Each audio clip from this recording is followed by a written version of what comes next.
É muito bom estar aqui de novo. Eu sempre falo que esses temas são para mim. São para mim. É impressionante, né? Inclusive, exatamente esse tema hoje no dia 20, que é dia de pagar o DAS, que é dia de pagar o FGTS, o INSS, e o tema Dai a César, né? Se encaixando, inclusive, nessa data do mês. É importante, é impressionante. Então, eu agradeço por a gente estar aqui hoje, para poder refletir um pouquinho sobre esse ambiente de Jesus, né? E no caminho, eu estava me lembrando daquela corrida de Pedro junto com João, quando eles receberam a notícia, né? Maria era portadora, que todo mundo estava vazio. E nós aqui estamos correndo também, né? Com os sentimentos que perpassam pelas nossas cabeças, né? Como o sentimento que passou pela cabeça do Pedro, quando momentos antes, dias antes, ele nega Jesus por 3 vezes. De repente ele tem a chance de novo, de Senhor, eu vou refazer, eu entendi o recado agora eu vou. E nós estamos aqui, né? Com a pedra de novo removida, o Kardec, os espíritos que consolidaram essa doutrina, essa pedra foi removida de novo.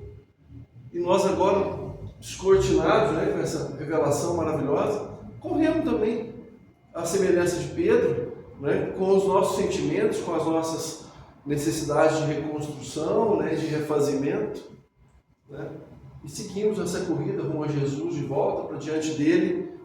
Estamos aqui, Senhor, nós vamos refazer de novo, vamos recomeçar. Eu quero acertar agora, eu errei antes, né? Querendo ou não, nós todos, querendo ou não, mais cedo ou mais tarde, nos tornaremos perfeitos. É a única verdade, a única, né, que nós temos que ter consciência disso. Pode demorar um pouquinho mais, um pouquinho menos, às vezes a gente resiste, não vou, eu continuo apegado aqui a certas coisas, a certos sentimentos, mas um dia eu vou chegar, né? Então, para a gente começar a nossa reflexão da noite. E é interessante que lá no capítulo 11, onde está esse tema, Dai a César, o que é de César, o capítulo fala o tempo todo, tanto é que o nome do capítulo é amar o próximo como a si mesmo. E ele vai falar do mandamento maior, de fazer aos outros, né? O que queiramos que os outros nos façam, e aí a gente já vê uma palavrinha que nós vamos discutir bastante lá depois, que é a palavrinha justiça. Ele vai falar de novo da lei do amor nas instruções dos Espíritos, e esse tema Dai a César, que a gente carimbou historicamente como a questão do pagamento do tributo, né? Quando Jesus é testado, nós vamos falar um pouquinho também sobre essa situação do teste, por que isso acontecia, né? Ou por que aconteceu, né? Então, mas é bem mais amplo do que a gente imagina, é muito maior a abrangência desse tema, não só de dar a moedinha para o dono dela que está gravado nela, não, é muito maior. Por isso que está dentro desse capítulo de amar ao próximo como a si mesmo, e aí nós vamos entender o porquê desse tema nesse capítulo, né?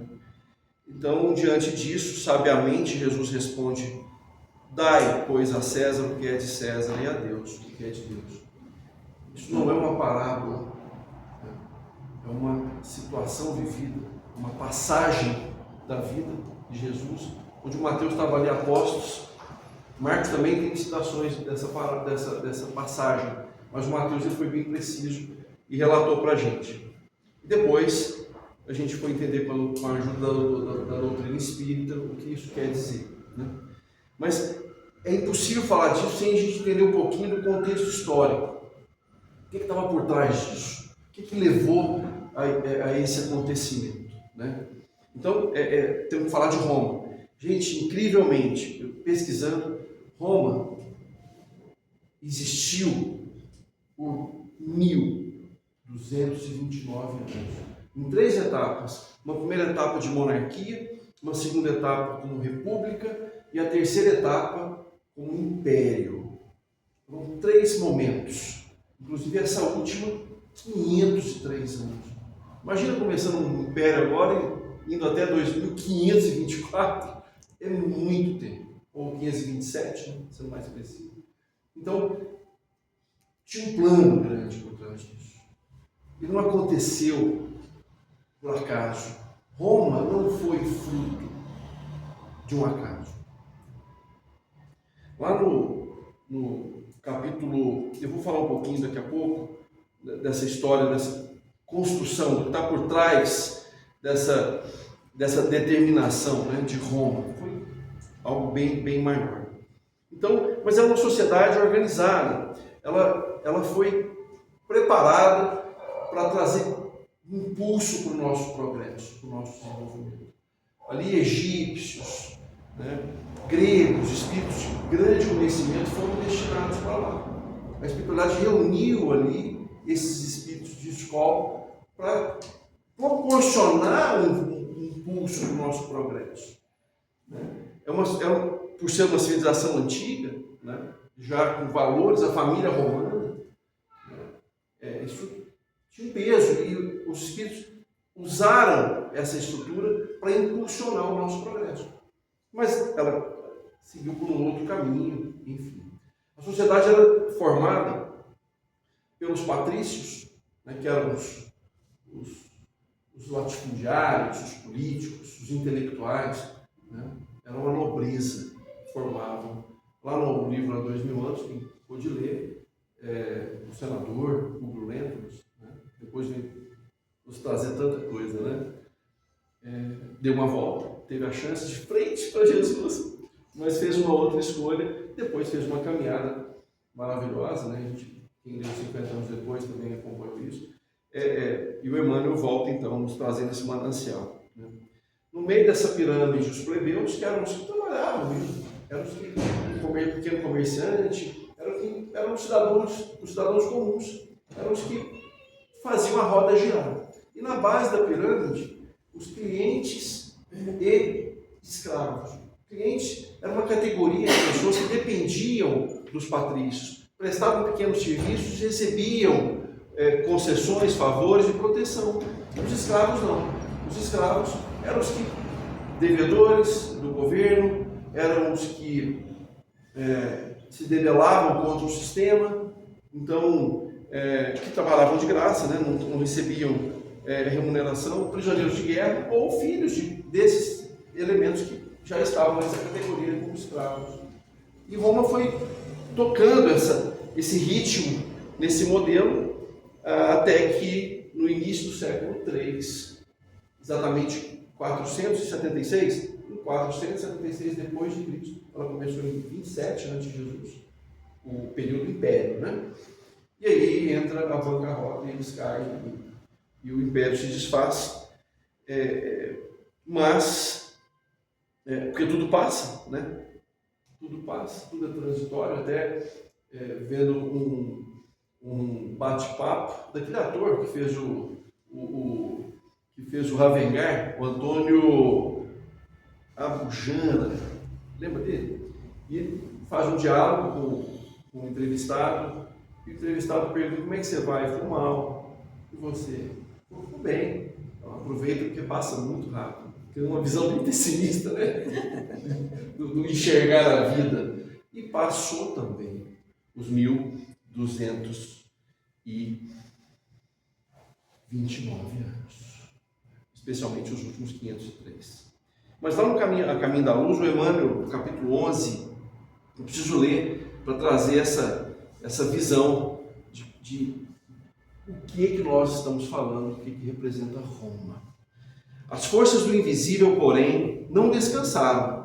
Muitas lágrimas foram vertidas no alto em vista de tão nefastos acontecimentos. O Cristo reúne as assembleias de seus emissários. A Terra não podia perder a sua posição espiritual depois das conquistas da sabedoria ateniense lá na Grécia e da família romana. Olha a beleza desse momento. É então que se movimentam as entidades angélicas do sistema nas proximidades da Terra, adotando providências de vasta e generosa importância. A lição do Salvador deveria agora resplandecer para os homens, controlando-lhes a liberdade com a exemplificação perfeita do amor. Todas as providências são levadas a efeito. Escolhem-se os instrutores, os precursores imediatos, os auxiliares divinos.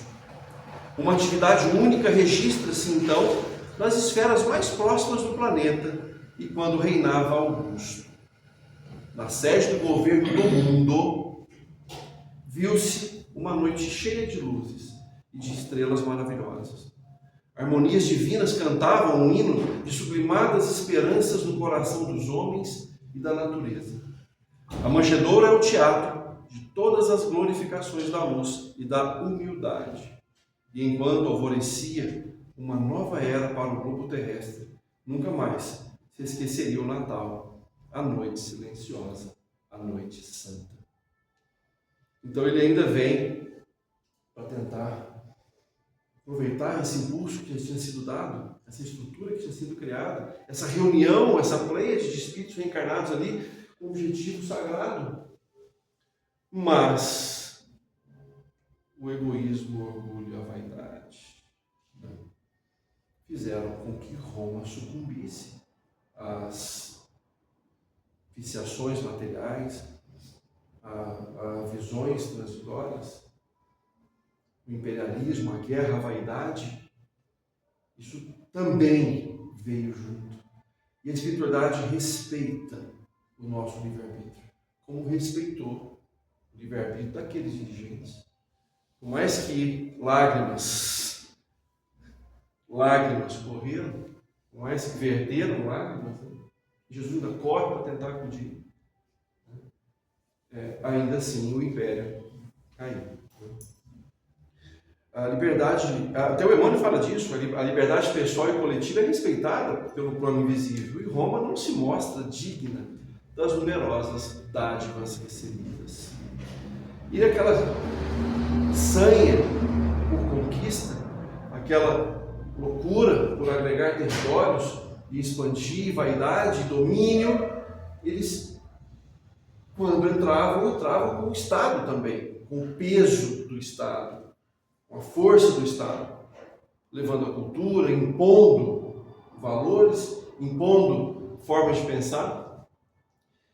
E isso, com uma estrutura pesada de administração, nós até hoje, faço um parênteses, nós vamos ver aqui no direito, o nosso direito deve muito a essa estrutura de Roma, a esse legado romano. Direito, então, e outras áreas tantas, a ciência, a urbanização, as cidades, toda essa engenharia, né?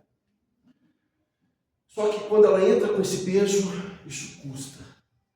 E custa muito caro. A nobreza custa caro. A estrutura que envolve isso tudo custa caro. E para que isso fosse financiado, surge a figura do imposto. E aí, os dissidentes, os revoltados, os rebeldes, não suportavam, criou-se um partido político, inclusive. Era uma questão de honra religiosa, não pagar imposto. Porque as pressões eram muito grandes. E se não pagasse, as penas eram maiores ainda. Então, esse cenário posto, essa situação... quero agregar aqui alguma coisa. E judeus, inclusive, cobravam imposto. Mateus, né, foi recrutado, então Levi ainda, né, em Cafarnaum, Zaqueu em Jericó. Esses caras eram odiados, eram considerados traidores do povo. E eles tinham certa liberdade, porque era uma atividade perigosa, cobrar o imposto era perigoso. Então Roma fazia vista grossa. Para a riqueza que eles construíam, riqueza pessoal. Então, 3 para César, 1 para mim. 5 para César, 2 para mim. E eles foram criando patrimônio. Eram pessoas ricas. Mas com fruto dessa cobrança que expropriava o patrimônio de quem suava. Então, criou-se essa guerra. Os fariseus, quem eram os fariseus? Judeus, religiosos, estudavam a Torá, né? São os 5 primeiros livros lá do Velho Testamento, e ritualistas não suportavam a pressão que Jesus fazia. Jesus não fez parte do esquema. Jesus não se filiou ao esquema, não buscou ao sistema, melhor dizendo, né? Ele não se juntou ao sistema. Ele batia contra, ele criticava rituais exteriores, ele não concordava. Porém, ele não incentivava rebeldia contra. Ele nos ensinou não a subserviência sem questionamento. Nós temos meios para questionar, mas em momento algum ele levantou espada contra esse modelo. Ele ensinou a cumprir os deveres impostos pela organização humana que tinha um porquê. Então, e os fariseus, revoltados com aquela situação, já que ele era uma trava, começaram a pensar: nós temos que criar um cenário, nós temos que criar um motivo. Eles não, por si só, eles não tinham autoridade para exercer penas, para matar pessoas, para executar pessoas que não condenadas pelos rituais, condenadas pelos dogmas, né, que impunham. Né? Porque, na verdade, eles, inclusive, deturparam o Velho Testamento e o adaptaram às situações que eles mesmos, né, se beneficiavam daquela situação. Né? E Jesus começou a criar inflamar as pessoas, no sentido de: olha, eu prefiro seguir o Nazareno e não o que vocês vendem. Isso incomodava. Eles criaram uma situação, levaram representantes do governo, né, de Herodes, para tentar então incriminar Jesus. Então, a passagem muito conhecida, quando ele propõe, né, o desafio para Jesus. E está lá no capítulo 11, itens 5, 6 e 7. Os fariseus, tendo se retirado, entenderam-se entre si para enredá-lo com as suas próprias palavras. Mandaram então seus discípulos, em companhia dos herodianos. Eu tinha uma auditoria do governo junto comigo, para então materializar um possível deslize. Mas de quem? Jesus. Dizer-lhe: mestre, sabemos que és veraz e que ensinas o caminho de Deus pela verdade, sem levares em conta a quem quer que seja, porque nos homens não consideras as pessoas. Dize-nos, pois, qual a tua opinião sobre isso? É-nos permitido pagar ou deixar de pagar a César o tributo? Lembrando que César era um título. O imperador naquela ocasião era o Tibério. Jesus, porém, que desconhecia a malícia, respondeu: hipócritas. O que quer dizer hipócritas? É aquele que demonstra uma coisa quando sente ou quando pensa, e dissimula a sua verdadeira personalidade, quase sempre por motivos interesseiros, ou por medo de assumir a sua verdadeira natureza. Então a gente pode fazer uma reflexão aqui. Hipócritas é quem fala e não faz. É quem vende uma imagem e não a vive. Se Jesus chega para nós hoje, como é que pode nos definir? Então, é importante a gente pensar nisso. Eu preciso viver o que eu estudo.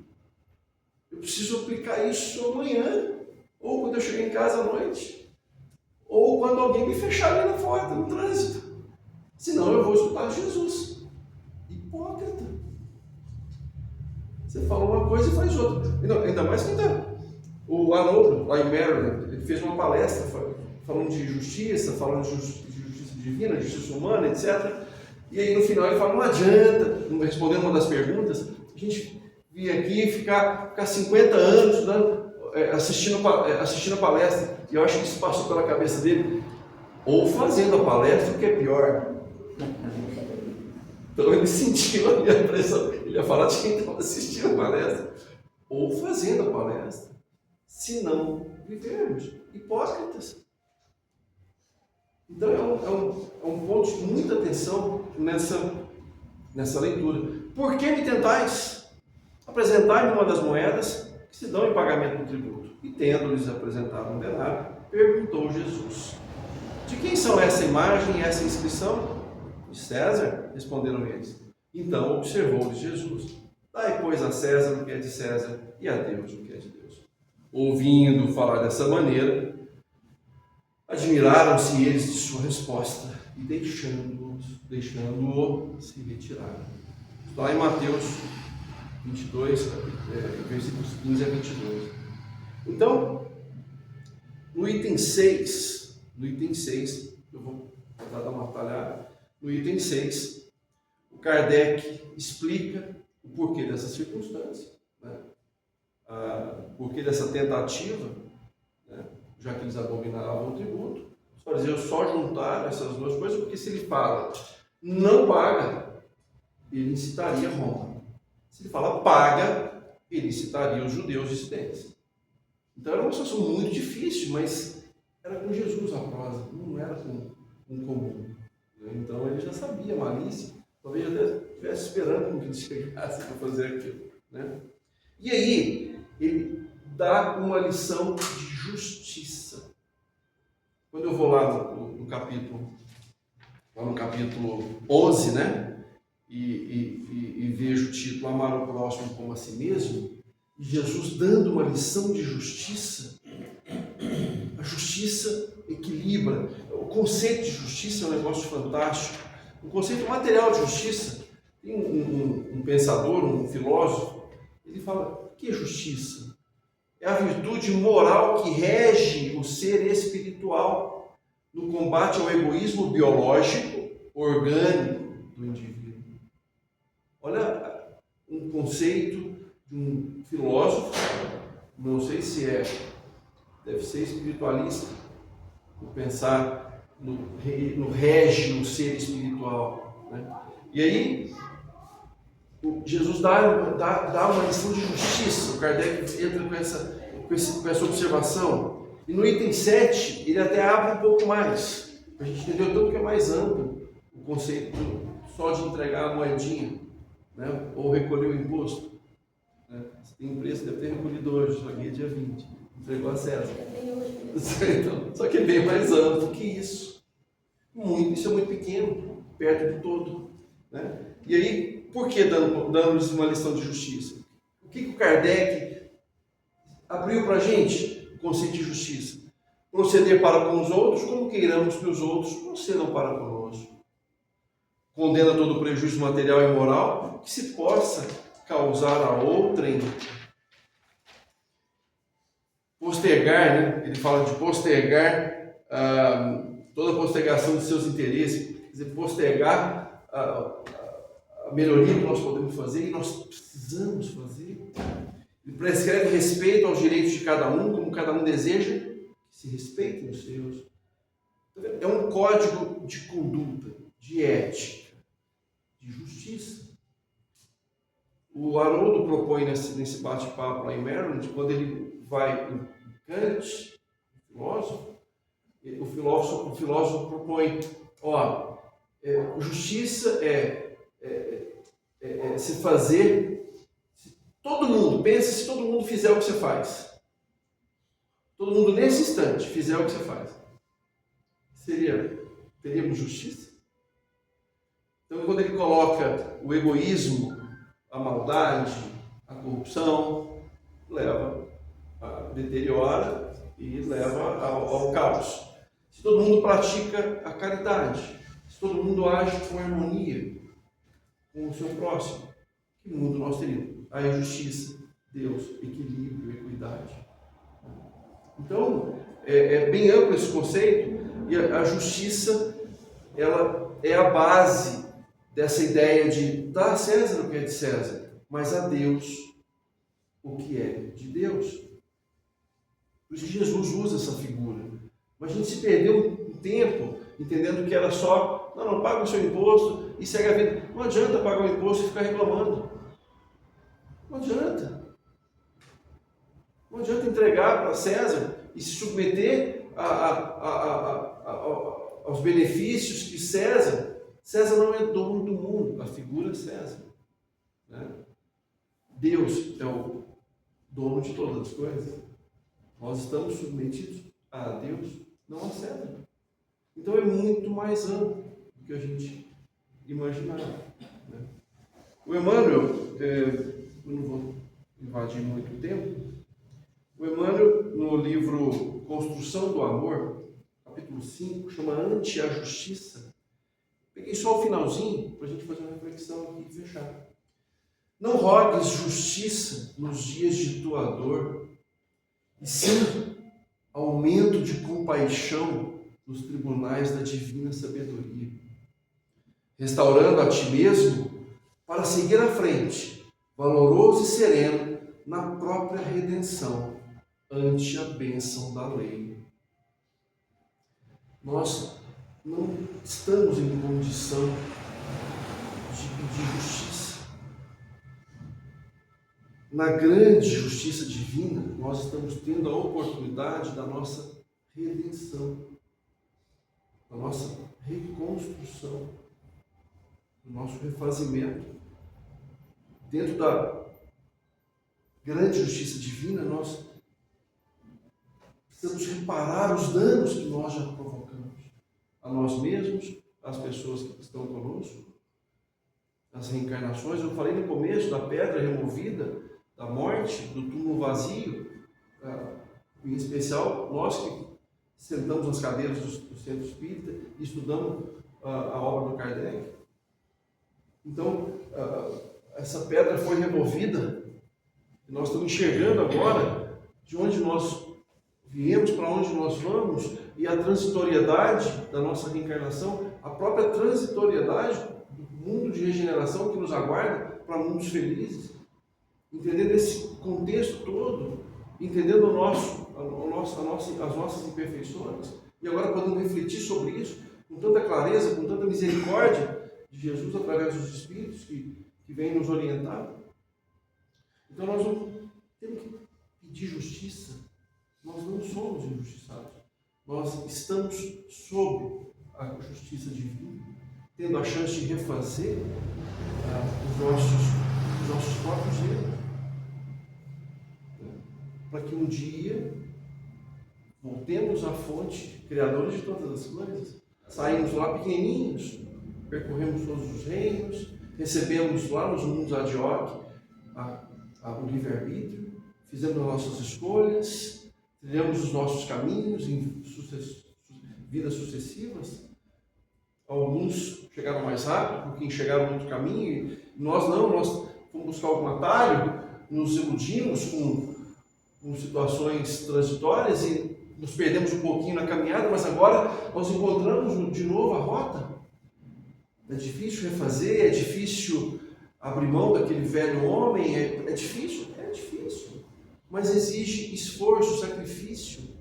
Não, o Haroldo fala isso, eu achei interessante, não existe espírito puro de louça, de cristal.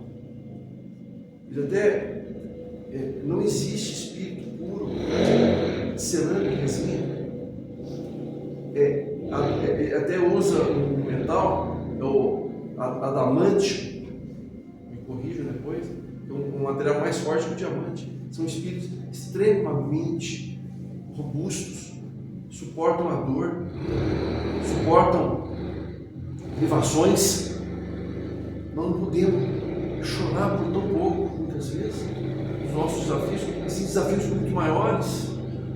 Pensa a dor que Jesus sentiu para vir cá nos mostrar como é que nós devemos nos portar frente aos desafios da vida.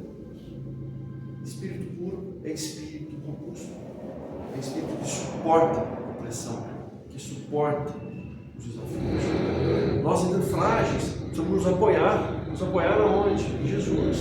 É a única fonte de força. Nos apoiar na prática dos ensinamentos, ganhar força através da vivência desses ensinamentos. A pedra foi rolada de novo. Vamos correr nesse caminho, para que nós diante dele coloquemos as nossas fraquezas, as nossas imperfeições, e Senhor, eu estou aqui. Me ajuda a vivê-lo, me ajuda a segui-lo, me ajuda a testemunhá-lo. diante dos meus desafios, já que eu estou exposto, submetido à grande justiça divina. Vamos entregar a César, mas vamos entregar a Deus também. Gente, obrigado.